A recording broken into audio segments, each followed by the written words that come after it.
নমস্কাৰ এছকনলাইন প্লেটফৰ্মৰ এটি নতুন ভিডিঅ'লৈ সকলোকে পুনৰবাৰ স্বাগতম জনাইছোঁ। ডিয়াৰ ষ্টুডেণ্টছ, আজিৰ এখন ভিডিঅ'ত মই ক্লাছ 9ৰ সাধাৰণ বিজ্ঞান জেনেৰেল সায়েন্সৰ চেপ্টাৰ 2 আমাৰ চাৰিওকাষৰ পদাৰ্থবোৰ বিশুদ্ধ নে এই চেপ্টাৰটো আমি ইন ডিটেইলছত আলোচনা কৰিম।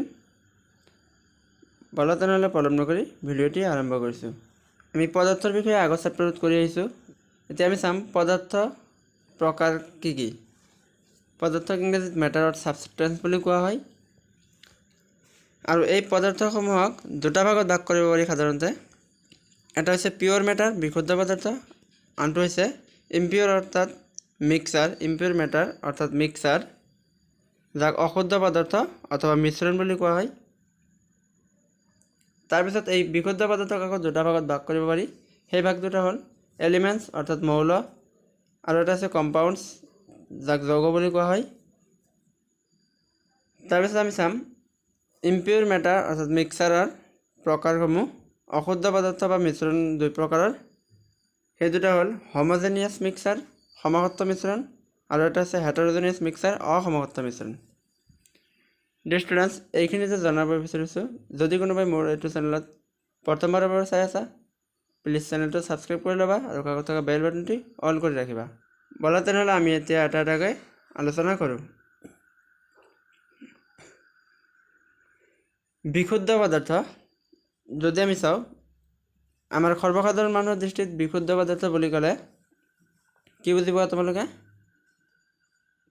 ভেজাল নথকা বস্তু বুলি বুজি পাওঁ। কিন্তু বিজ্ঞানৰ দৃষ্টিত বিশুদ্ধ পদাৰ্থ বুলি ক'লে সেইটোকে নুবুজায়। বিজ্ঞানৰ দৃষ্টিত বিশুদ্ধ পদাৰ্থ বুলি ক'লে বিশুদ্ধ পদাৰ্থৰ আটাইবোৰ উপাদান একেই হ'ব লাগিব, তেতিয়াহে পদাৰ্থটো বিশুদ্ধ হ'ব। যেনে তোমালোকে গাখীৰৰ পেকেটত লিখা থকা দেখিবলৈ পাইছা, অৰ্থাৎ তাজাৰ পেকেটত লিখা থকা দেখিবলৈ পাইছা যে পিয়ৰ মিল্ক বুলি লিখা আছে, পিয়ৰ ঘি বুলি লিখা থাকে, কিন্তু আচলতে সেইটো পিয়ৰ বুলি আমি বিজ্ঞানৰ দৃষ্টিত ক'ব নোৱাৰি, কিয়নো তাত কেইবাটাও উপাদানৰ মিশ্ৰণ ঘটাই সেই পদাৰ্থটো তৈয়াৰ কৰা হৈছে। এতিয়া আমি উদাহৰণ চাওঁ। বিশুদ্ধ পদাৰ্থৰ উদাহৰণ দিয়া আছে আমাক, যেনে পানী। যেনে পানীটো চোৱা, একেইবিধ উপাদান আছে, পানীৰ অণু আছে ইয়াত, মাত্ৰ ইয়াত অন্য উপাদান নাই, গতিকে পানীটো কি হ'ব? বিশুদ্ধ পদাৰ্থ। আৰু বিশুদ্ধ পদাৰ্থসমূহৰ মাজেৰে আমি যদি জুলীয়া পদাৰ্থৰ ক্ষেত্ৰত যদি আমি টৰ্চ লাইট অৰ্থাৎ পোহৰ নিক্ষেপ কৰোঁ, গতিকে ই পাৰ হৈ যাব পাৰে। এতিয়া তোমালোকে নিশ্চয় বিশুদ্ধ পদাৰ্থৰ বিষয়ে গম পালা, যাৰ আটাইবোৰ উপাদান একে, সেই পদাৰ্থক বিশুদ্ধ পদাৰ্থ বুলি কোৱা হয়। আনহাতে আমি যদি চাওঁ অশুদ্ধ পদাৰ্থ অৰ্থাৎ মিশ্ৰণ বুলি যাক কোৱা হয়, এইটো চোৱা লোৱা হৈছে গাখীৰ। এই গাখীৰটো এটা কি হয়? অশুদ্ধ পদাৰ্থ বুলি কওঁ আমি। কিয় কওঁ? গাখীৰত অকল পানী নাই, ইয়াত কি আছে? গাখীৰ, চৰ্বি আৰু প্ৰ'টিন, তিনিটা পদাৰ্থৰ সংমিশ্ৰণ ঘটাই এই গাখীৰটো তৈয়াৰ কৰা হয়। গতিকে গাখীৰটো কি হয়? অশুদ্ধ পদাৰ্থ অৰ্থাৎ মিশ্ৰণ বুলি ক'ব পাৰি। অৰ্থাৎ মিশ্ৰণ বুলি কওঁতে নামটোতেই আমাৰ এনচাৰটো সোমাই থাকে। মিশ্ৰণ মানে কেইবাটাও বস্তু বা পদাৰ্থৰ মিহলি হৈ থকাকে মিশ্ৰণ বুলি কোৱা হয়। এই গাখীৰবিধ লাগিলে এইমাত্ৰ খীৰাই অনা নহওক কিয়, গাখীৰটো আমি শুদ্ধ পদাৰ্থ অৰ্থাৎ বিশুদ্ধ পদাৰ্থ বুলি ক'ব নোৱাৰোঁ, এইটো এটা অশুদ্ধ পদাৰ্থ অৰ্থাৎ মিশ্ৰণ বুলি কোৱা হয়। এতিয়া আমি ইয়াত ডেফিনেশ্যনখিনি চাই লওঁ লিখিত ভাষাত।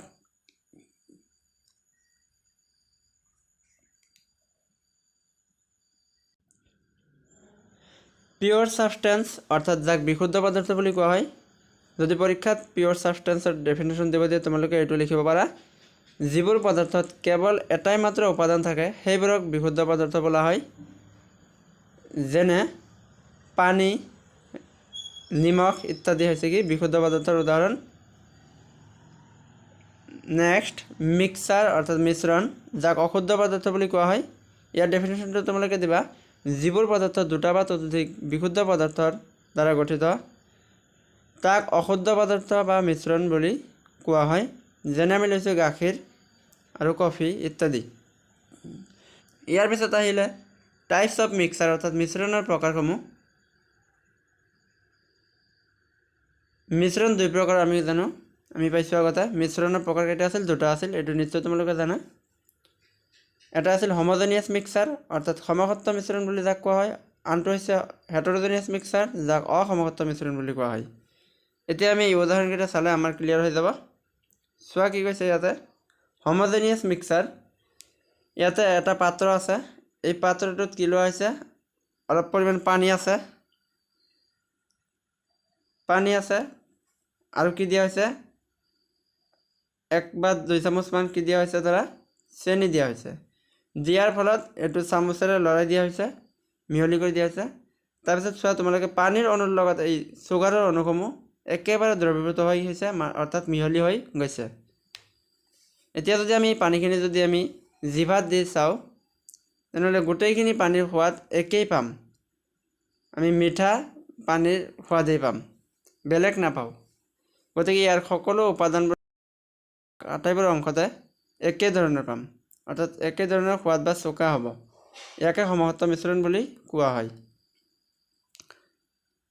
আনহাতে আমি যদি চাওঁ হেটেৰোজেনিয়াছ মিক্সাৰ অৰ্থাৎ অসমসত্ব মিশ্ৰণ ইয়াত চোৱা কিছু পৰিমাণ বালি লোৱা হৈছে চেণ্ট মানে বালি হয় প্লাছ কি হৈছে পানী অৰ্থাৎ পানীৰ এটা পাত্ৰ আছে পাত্ৰত অলপ পানী আছে পানীৰ মাজত আমি কিছু পৰিমাণ বালি ঢালি দিছোঁ দিয়াৰ ফলত এইটো চোৱা আগতে যেনেকৈ আমি কি কৰিছোঁ পানীৰ মাজত চুগাৰ দিছোঁ তেতিয়া কি লৰাই দিয়াৰ ফলত দুটা মিক্স হৈ গৈছিল কিন্তু এতিয়া কিন্তু মিক্স নহয় যেনে চোৱা এই বালিখিনি গৈ গৈ পাত্ৰৰ একেবাৰে তলিপৃষ্ঠত জমা হৈ থাকিব গতিকে এই দুটা পদাৰ্থ আমি ইচ্ছা কৰিলে যিকোনো পদ্ধতিৰে আমি পৃথক কৰিব পাৰিম গতিকে এইটো হৈছে কি হেটেৰোজেনিয়াছ মিক্সাৰ অৰ্থাৎ অসমসত্ব মিশ্ৰণ আৰু দুটা উদাহৰণ আমি লৈছোঁ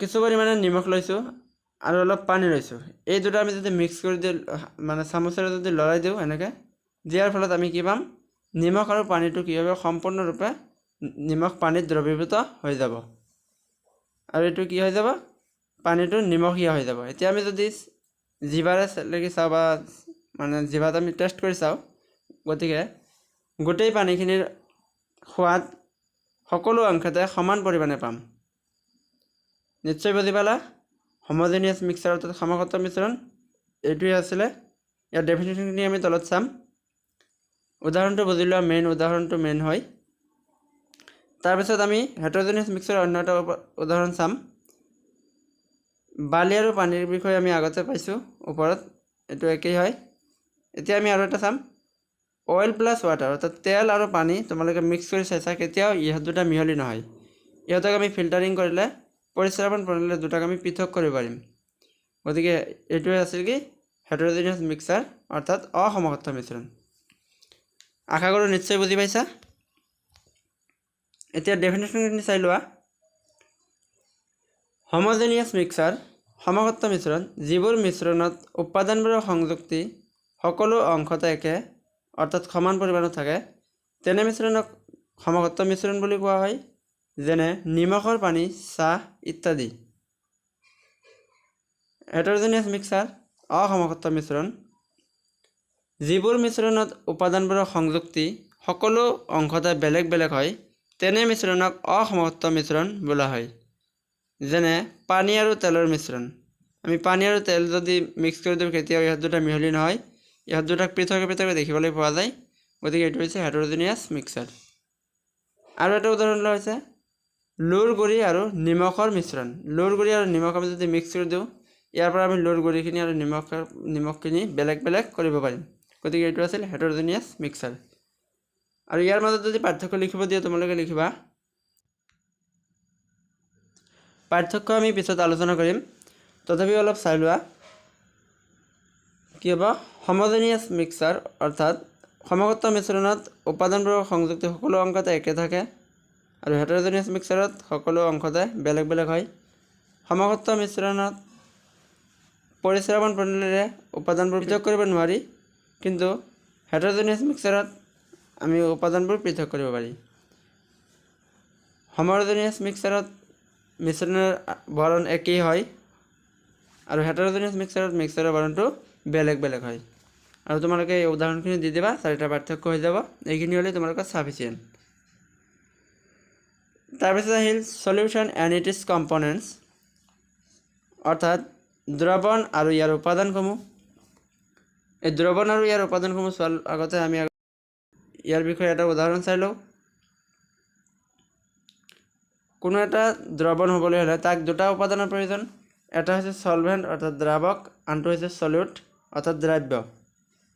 সলভেণ্ট মানে হৈছে দ্ৰৱণ এটাত যিটো উপাদানে আন এটা উপাদানক দ্ৰৱীভূত কৰে, অৰ্থাৎ যিটো উপাদানৰ পৰিমাণ আটাইতকৈ বেছি পৰিমাণে থাকে তাক সলভেণ্ট অৰ্থাৎ দ্ৰাৱক বোলে, অৰ্থাৎ যাৰ পৰিমাণ বেছি থাকে, দুটা উপাদানৰ মাজত যিটো উপাদানৰ পৰিমাণ বেছি থাকে তাক দ্ৰাৱক বোলে।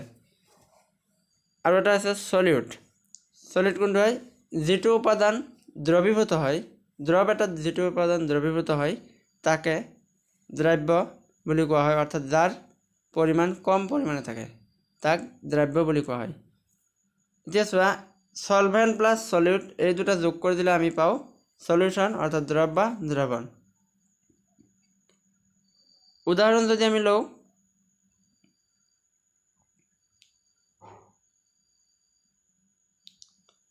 সলিউট মানে দ্ৰাব্য, আমি আগতে পালোঁ। সলিউট মানে কি আছিলে? দ্ৰাব্য।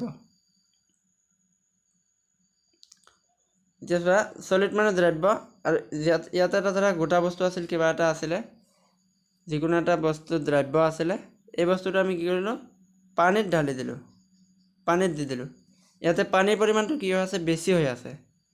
গতিকে ইয়াত পানীখিনি হ'ব কি?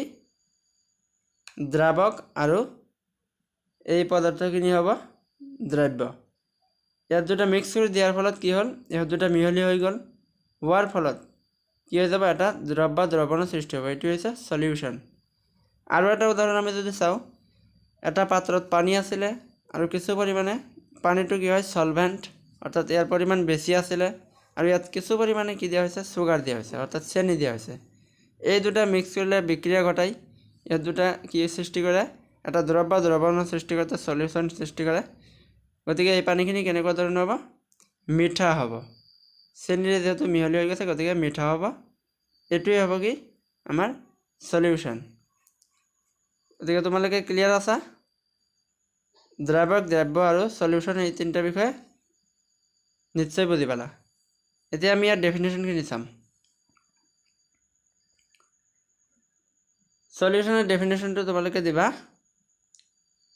দুটা বা ততোধিক পদাৰ্থৰ সমঘট্ট মিশ্ৰণক দ্ৰৱ বা দ্ৰৱণ বোলে, যেনে নেমু পানী, ছ'ডা পানী ইত্যাদি। আৰু আমি আগতেই পালোঁ, যিহেতু কোনো এটা দ্ৰৱ বা দ্ৰৱণ হ'বলৈ হ'লে তাত দুটা বা তাতকৈ বেছি ততোধিক পদাৰ্থৰ প্ৰয়োজন হ'ব। গতিকে ইয়াত কোৱা হৈছে দুটা বা ততোধিক পদাৰ্থৰ সমঘট্ট মিশ্ৰণক, মিহলি হ'ব লাগিব।